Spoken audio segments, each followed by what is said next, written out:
Hello everyone, welcome to your channel Vishesh Academy by Neha. This is Neha. तो कैसे हैं आप सब? होप सो सब बढ़िया होंगे। तो गाइज आज हम बात करेंगे बीए फर्स्ट सेम की। आप सबको पता होगा कि बीए फर्स्ट सेम के जो हैं अब एग्ज़ाम स्टार्ट हो गए हैं और ये हिस्ट्री से रिलेटेड आपकी जो है क्लास रहेगी। वैसे आपकी जो ये प्लेलिस्ट बनी हुई है आप चेकआउट कर सकते हैं, लेकिन आज जो मैं आपको टॉपिक करवाऊंगी वो एज ए रिवीजन होगा, क्योंकि क्लासेस में मैंने बहुत अच्छे से आपको करवाया था। तो ये रिवीजन बेस्ड रहेगा, ठीक है। जो मेन मेन पॉइंट्स हैं मैं वही आपसे डिस्कस करूंगी, और जो जो मुझे इम्पोर्टेंट आपकी क्लासेस लगती हैं, जो मैंने आपको एनसीईआरटी की सीरीज़ में करवाया है, तो वो मैं आपकी प्लेलिस्ट में जो है डाल दूंगी, तो आप वो भी चेकआउट कर लेना, ठीक है। तो चलिए, अभी हमारे पास 5 दिन हैं, तो मैं आपको जो है इम्पोर्टेंट जितना मुझसे हो सकेगा मैं आपको वीडियोस जो है प्रोवाइड कर दूंगी। तो चलिए स्टार्ट करते हैं। ज़्यादा से ज़्यादा लाइक शेयर सब्सक्राइब अब ज़रूर कीजिएगा अगर आपने चैनल को नहीं किया तो। चलिए, हमारे चैप्टर का नेम है राजनीति एवं शासन, जनपद एवं ग्राम स्वराज की अवधारणा। देखिए, इसमें मैं आपको जो मेन इंपॉर्टेंट जो बताऊंगी, सभा और समिति क्या होती है, इस वीडियो में मैं आपको वही बताऊंगी, ठीक है। देखिए, प्राचीन भारत की राजनीति और शासन कैसा था। तो देखो, आप सबको ये बात पता होगी कि आर्य जो थे धरती पर सबसे पहले आए थे। तो आर्यों ने ही राज्यों के विकास की, राज्य की आवश्यकता इनको महसूस किया, और विभिन्न वर्ग जो थे समाज के प्रति जो है कर्तव्य पर चिंतन इन्होंने प्रारंभ कर दिया था। और राज्य का जो विकास है उसके संबंध में जो है ऐत्रेय आपका जो ब्राह्मण है, ऋग्वेद से ही रिलेटेड है, उसमें जो आपका देवासुर संग्राम है और उसमें जो देवों की पराजय का, इसमें हमें इस चीज का हमें वर्णन मिलता है, ठीक है। जो ये देवताओं की यहाँ पर पराजय हुई है, इसका जो कारण माना गया है वो राजा को माना गया है। किसे माना गया है? राजा का ना होना माना गया है। तो इसलिए यहाँ पर हमें महसूस हुई राजा की, तो राजा का यहाँ पर चुनाव किया गया। जो आपका प्राचीन भारत है, इसकी राजनीति और शासन किस तरह प्रारंभ हुआ, तो ये आपको एक स्टोरी बताई हुई है। तो इस प्रकार जो है राजतंत्र का जन्म हुआ, क्योंकि इसमें राजतंत्र में क्या होता है कि राजा का तंत्र, यानी कि राजा का है, इसमें क्या होता है? शासन होता है। तो यहाँ से ऐत्रेय ब्राह्मण में देवासुर एक संग्राम हुआ था, उसमें देवों की पराजय हुई थी। उसके बाद ये कॉन्सेप्ट जो है राजा शब्द, हम इस राजा शब्द से हम सभी इंट्रोड्यूस हुए थे। तो चलिए जानते हैं राजा क्या है। राष्ट्र का ये अधिपति होता है, शांति युद्ध काल दोनों में ही जनता का ही नेतृत्व करता है। और राजा का चुनाव कौन करता था? ये समिति करती थी। कौन करता था? समिति करती थी। जितने भी जो प्रशासन के जितने भी कार्य होते थे उसके प्रति जो उत्तरदायी होता था वो कौन होता था? वो राजा होता था। जितने भी न्याय संबंधी काम होंगे तो वो किसके अंतर्गत आते थे? वो भी आपके राजा के अंतर्गत आते थे, ठीक है। युद्ध के अवसर पर ये सेनापति का भी काम करता था, ठीक है। प्रशासन का काम करना, न्याय संबंधी जितने काम करना, और सेनापति का काम भी यही राजा ही करता था। समिति और सभा, राजा पर यह समिति और सभा का पूर्ण नियंत्रण रहता था। समिति क्या थी? समिति जो आपकी पूरी जनता है, जो बड़ी संख्या में जो जनता थी, ठीक है, तो उसे तो हम समिति कहते थे। और सभा जो होती थी वो वृद्ध जनों की छोटी जो है एक चुनी हुई संस्था होती थी। समिति में ज्यादा लोग होते थे, सभा में कम लोग होते थे, और राजा इनके ही परामर्श से राज कार्यों को ये संपादित करता था। अब बात करेंगे हम राज कर्मचारी, और कौन कौन से इनके कर्मचारी होते थे। राज्य में आपके कुछ प्रमुख कर्मचारी होते थे। अब सारा काम राजा थोड़ी करेगा, ठीक है। जिस तरह आज के हमारे मंत्री को सा पूरा मंत्रीगण बना हुआ है, तो राज्य के भी बहुत सारे कर्मचारी होते थे। पुरोहित होते थे, सेनापति होते थे, सैनिक होते थे, ग्रामीण भी होता था। ग्रामीण कौन होता था? ये गांव का मुखिया होता था।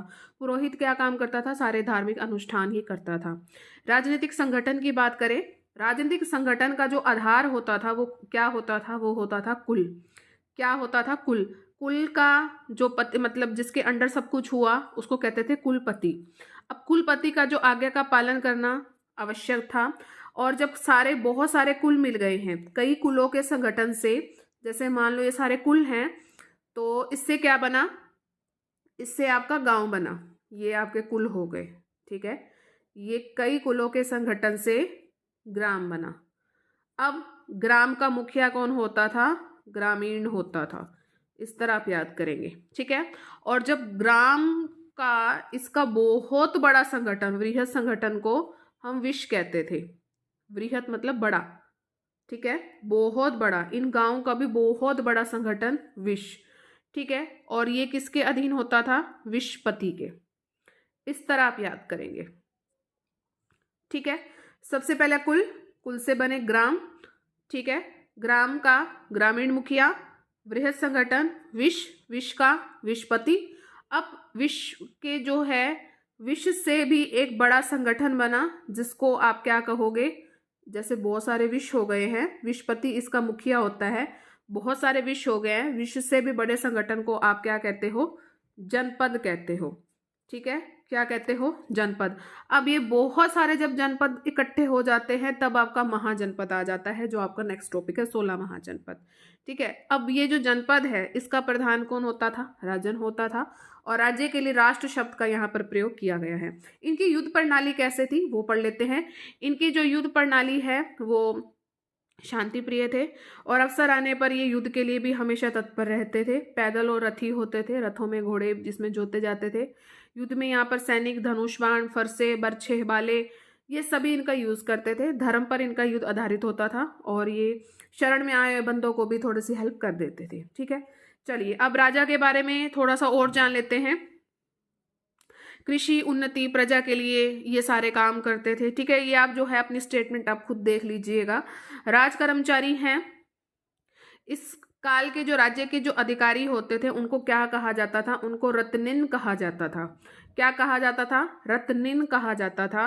और जितने भी अधिकारी इसमें हैं इसका उल्लेख हमें कहाँ मिलता है? आपके 4 वेद हैं। आपको वेद भी मैंने बहुत अच्छे से समझा रखे हैं। इसकी जो लिंक है आपकी जो प्लेलिस्ट में मैं डाल दूंगी, वेद जरूर करके जाइएगा।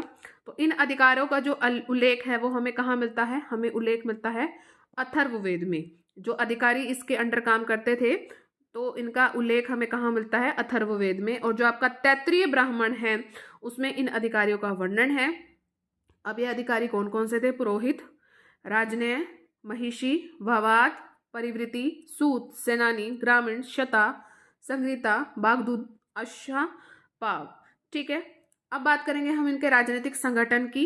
इस काल में शासन विधान का भी विकास हुआ है। पहले की भांति अब ग्राम का मुख्य जो पदाधिकारी होता था वो ग्रामीण भी होता था। उसके ऊपर 10 ग्रामी होता था, विशपति होता था, शतग्रामी होता था, और इसके ऊपर एक होता था अधिपति, जो ये गांव का, ये 100 गांव का शासक होता था। अधिपति, अधिपति किसको कहते थे? 100 गांव के शासक को। ये क्या करता था? अपने अपने क्षेत्र में राजकर वसूलता था, और न्याय के सारे काम ये अधिपति ही करता था। बात करेंगे हम न्याय व्यवस्था की। तो न्याय व्यवस्था, राजा जो राजा था वो न्याय व्यवस्था का सर्वोच्च अधिकारी होता था। ठीक है, और न्याय व्यवस्था के संचालन हेतु उसने कुछ पदाधिकारी भी थे, जैसे न्यायाधीश, जिसे क्या कहा जाता था? जो न्यायाधीश होता था उसे हम कहते थे स्थापित। स्थापित कहते हैं ना, स्थापित कहा जाता था न्यायाधीश को। ठीक है, और गांव के जो साधारण अपराध होते थे उनका निर्णय कौन लेता था? ग्राम्यवादीन, ये अधिकारी लेता था, और द्वारा अपनी सभा में ही इसका काम किया जाता था। अब बात करेंगे हम सभा और समिति की। देखिए, ऋग्वैदिक काल की बात हो रही है, तो उत्तर वैदिक काल में भी राजा के अधिकारों पर अंकुश लगाने के लिए ये 2 संस्थाएं बनी हुई थी। यानी कि राजा को आप ऐसे अकेला नहीं छोड़ सकते, उसके अधिकारों पर, जो उसके अधिकार हैं उस पर अंकुश लगाने के लिए आपको सभा और समिति की आवश्यकता जो है महसूस हुई, तो ये अस्तित्व में उस समय आई। ठीक है, लेकिन उत्तर वैदिक काल की बात करें तो राज्य की सीमाओं में वृद्धि हो जाने के कारण ये क्या हुआ? संस्थाओं का महत्व इन कुछ कम हो गया। ये बात हो रही है उत्तर वैदिक काल की, लेकिन वैदिक काल में, ऋग्वैदिक काल में ये चीजें थी। अब सभा क्या होती है? सभा एक छोटी संस्था जिसमें राजा के निकट संबंधी व्यक्ति ही होते थे। सभा छोटी संस्था, तो ऑब्वियस सी बात है, अगर छोटी संस्था है तो राजा के निकट के बंदे होंगे, और सभा में आपको उच्च कोटि के ही जितने भी आपके राजनीतिक विषय है उस पर आप विचार विमर्श करोगे। समिति क्या होती थी? समिति एक बड़ी संस्था होती थी, जनसाधारण जो आम जनता है इसमें बैठती थी। अब इसका काम क्या होता था? इसका होता था युद्ध, संधि, आय व्यय, जितने भी मामले हैं इस पर निर्णय लेना है, और राज्य के निर्वाचन में इन्होंने भाग लेना होता था। थोड़ा सा सभा को और जान लेते हैं। ऋग्वेद में जो सभा शब्द का जो प्रयोग हुआ है वो 8 बार हुआ है, इसे आप लिख सकते हैं। ठीक है, और यजुर संहिता में सभा शब्द का प्रयोग ग्राम, वन या सभा आदि के लिए जो है यूज किया गया है। यहाँ जो शब्द है, ये जो सभा है, एक स्थानवाचक के रूप में प्रयोग किया गया है। यहाँ एक स्थान पर सभापाल का भी वर्णन किया गया है। ऋग्वेद में उल्लेखित एक घटना में स्त्री को सभावती भी कहा गया है, यानी कि इससे एक अंदाजा लगा सकते हैं कि स्त्री उस समय जो है जाने योग्य हो गई थी। ठीक है, ये सभा में जाती थी और उस काल में स्त्रियां भी की जो सभा में की बैठक में शामिल होती थी, उस समय की बात हो रही है, इन चीजों से पता लगता है। ठीक है, लेकिन ऐसा होता नहीं था, लेकिन इन छोटी छोटी बातों से पता लगता है कि हाँ उस समय जो है स्त्रियां भी उस समय जाती थी। और शतपथ ब्राह्मण में आपको सोम का वर्णन एक प्रभावशाली राजा के रूप में यहाँ पर किया गया है, और सोम को जो है राजाधिराज के में वर्णित किया गया है, जिसके दरबार में उसके अधीनस्थ राजाओं का एक समूह स्थापित होता था। ठीक है, राज्य में क्या होता था, जो अधिकारी होते थे ना उनका एक समूह होता था। इससे पता लगता है कि उस काल में सरदार लोग राज दरबार में उस समय उपस्थित थे। ये सारी बात आपको शतपथ ब्राह्मण में देखने को मिलती है, लेकिन वैदिक साहित्य में इस चीज की पुष्टि नहीं है। सामाजिक वर्ग का विकास नहीं हुआ था और अमीर गरीब में भी भेद पाए गए हैं। राजपद में भी स्थायित्व नहीं आ पाया है। तो ये छोटी मोटी बातें हैं जो आप लिख सकते हो। सभा में आपके धनी लोग होते थे, हैसियत वाले लोग होते थे, गुरुजन भी जो है इस चीज में शामिल होने लग गए थे। मेन पॉइंट्स आप क्या लिखोगे अगर सभा में अगर आपको लिखना हो तो देखो, ऋग्वेद में सभा शब्द का 8 बार प्रयोग किया गया है। यजु संहिता में सभा शब्द का प्रयोग ग्रामवन आदि सभी के लिए किया गया है। यहाँ पर ये स्थानवाचक है। ऋग्वेद में एक घटना है, स्त्री को सभावती कहा गया है, यानी कि सभा में जाने योग्य, यानी कि स्त्रियां भी इस सभा की बैठने शामिल हो गई थी। ठीक है, और अब हम आगे बढ़ते हैं। तो ये आप शतपथ ब्राह्मण की जो बात है ये भी आप लिख सकते हो। ठीक है, आगे बढ़ते हैं। चलिए अब बात करेंगे हम समिति की। समिति क्या होती है, बाकी आप रीडिंग तो सब करोगे ही। तो ऋग्वेद के अंतिम भागों में, क्योंकि ये रिवीजन क्लास है, ये प्रॉपर क्लास नहीं है जैसे मैं आज तक आपकी लेती आई हूँ, प्रॉपर क्लास नहीं है ये आपकी, ये एज ए रिवीजन है। तो रिवीजन तो फटाफट ही होती है, बाकी आप अपनी रीडिंग ले सकते हो, मैं तो आपको मेन समझाऊंगी। ऋग्वेद के अंतिम भागों में आपको समिति शब्द का उल्लेख किया गया है। इस शब्द के 6 उल्लेख मिलते हैं। कितने हैं? 6 उल्लेख हैं। और ये जो समस्त मंडल है आपसे 1 और 10 के हैं, क्योंकि आपको पता है कि ऋग्वेद के कितने मंडल हैं? 10 हैं। तो 1 और 10 में इस चीज का उल्लेख है। इसका तात्पर्य है कि समिति का महत्व ऋग्वेदिक काल के अंत में हुआ है या उसके बाद हुआ है, ये चीज आप ध्यान रखना। ठीक है, और सभा शब्द आपका प्रयोग ऋग्वेद के प्रारंभिक काल में, उसके बाद के 4 अंशों में भी हुआ है। प्रारंभिक काल में भी हुआ है सभा का, ठीक है, और इसका जो हुआ है उसके बाद में भी इस चीज का यूज हुआ है। 4 अंशों में भी इस चीज का यूज हुआ है, यानी कि कह सकते हो कि जो सभा है वो समिति से प्राचीन है। अथर्ववेद में भी इन दोनों संस्थाओं का यूज हुआ है, 4 बार हुआ है। अथर्ववेद में प्रयोग कितनी बार हुआ है? सभा और समिति का 4 बार हुआ है। इस चीज को आपने ध्यान रखना है। और आप अगर सभा के बारे में लिखते हो तब भी आपने ये चीज लिखनी है, समिति के बारे में लिखनी है तो भी आपने ये चीज लिखनी है, बाकी आप इन चीजों को भी लिख सकते हो। ठीक है, और समिति अधिक व्यापक सभा थी। ठीक है, इसमें आपके जो है जन सामान्य, बल्कि ब्राह्मण और मधुबन के रूप में ज्ञात धनी लोग भी शामिल होते थे। अथर्ववेद में पता लगता है कि महिलाएं भी समिति में शामिल होती थी, लेकिन इतना स्पष्ट नहीं है कि जितने की सभा में जाना। हमने अभी अभी इस चीज को पढ़ा है। और परवर्ती काल में राजन और राजकुल के लोग भी इन समितियों में जाते थे और संस्था के विशिष्ट सदस्य ये माने जाते थे। और जो राजघराने के लोग होते थे ना, राजन होते थे, राजकुल होते थे, ये समिति में जाते थे और ये वीआईपी बंदे कहलाते थे। ठीक है, और उत्तर वैदिक काल में समिति में राजनीतिक विषयों पर ही कार्यवाही नहीं की जाती थी, बल्कि इसमें दार्शनिक प्रश्नों पर भी विचार विमर्श किया जाता था।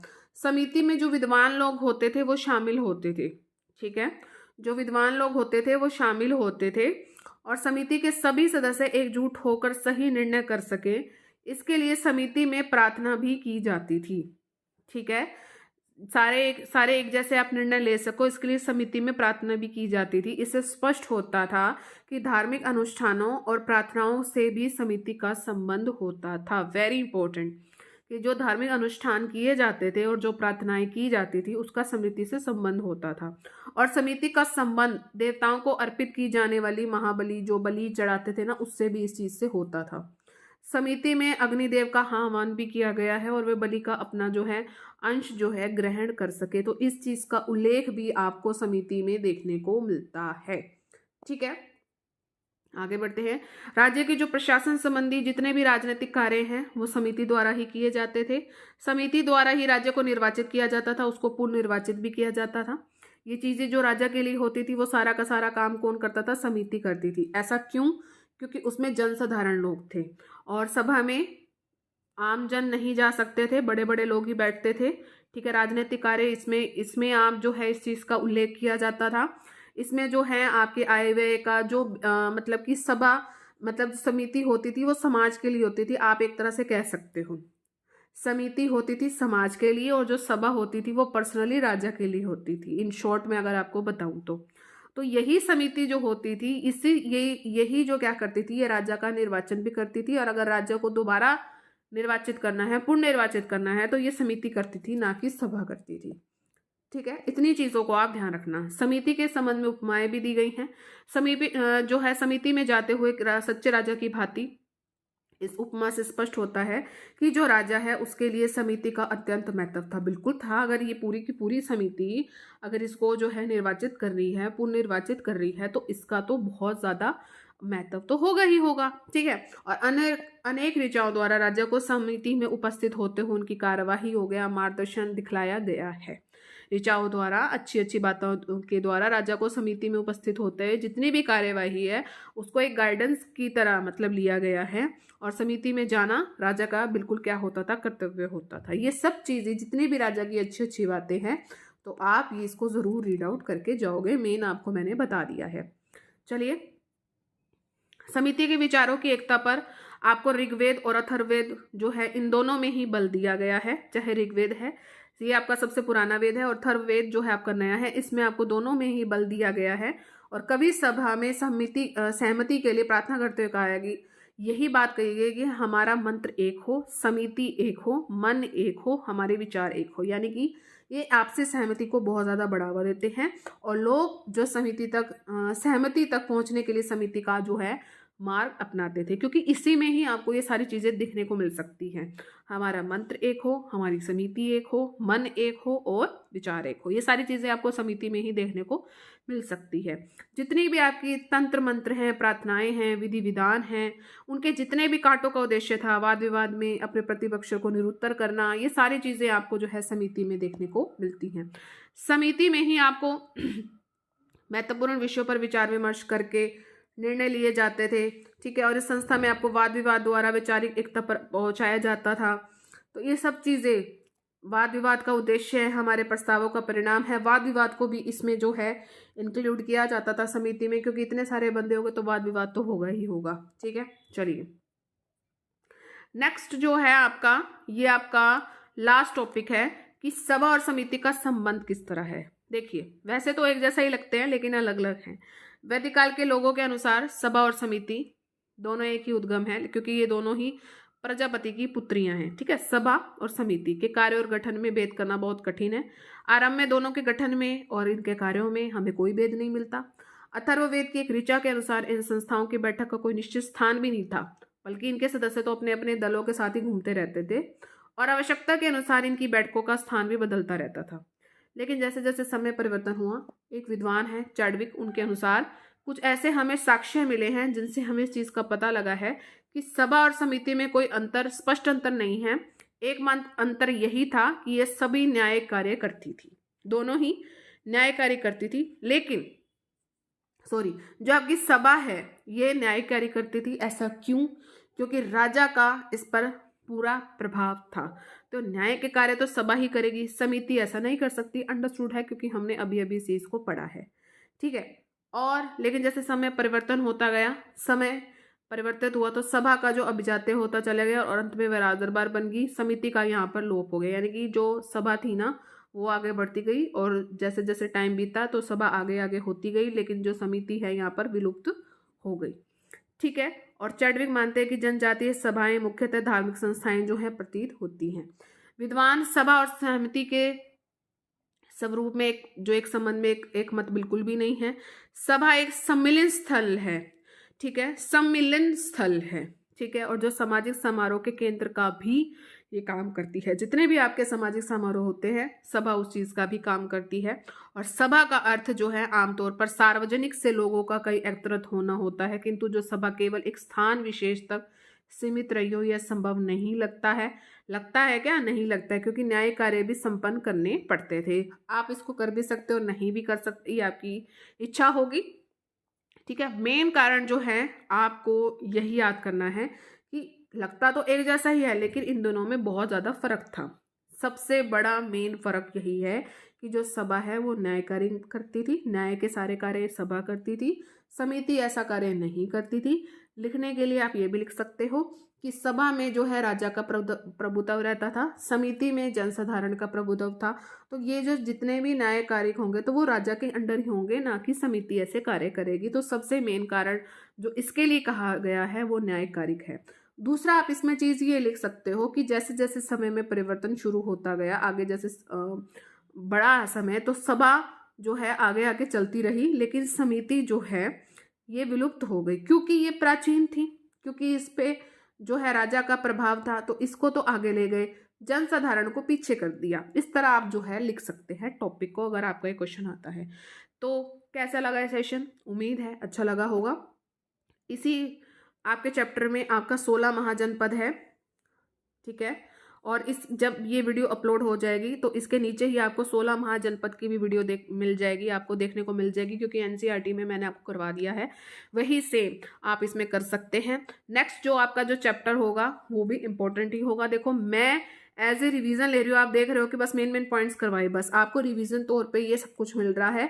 लेकिन जो मैंने आपकी बीए फर्स्ट सेम की जो मैंने आपकी प्लेलिस्ट बना रखी है, उसी में ही आपको ये सारी वीडियोस देखने को मिलेगी। मैं और कोई भी प्लेलिस्ट आपकी नहीं बनाऊंगी, इसी में ही आपको सारा कंटेंट देखने को मिलेगा। आपको इधर उधर नहीं जाना है। ठीक है, चलिए मिलेंगे अपने नेक्स्ट सेशन में। Till then thank you so much, take care and bye bye.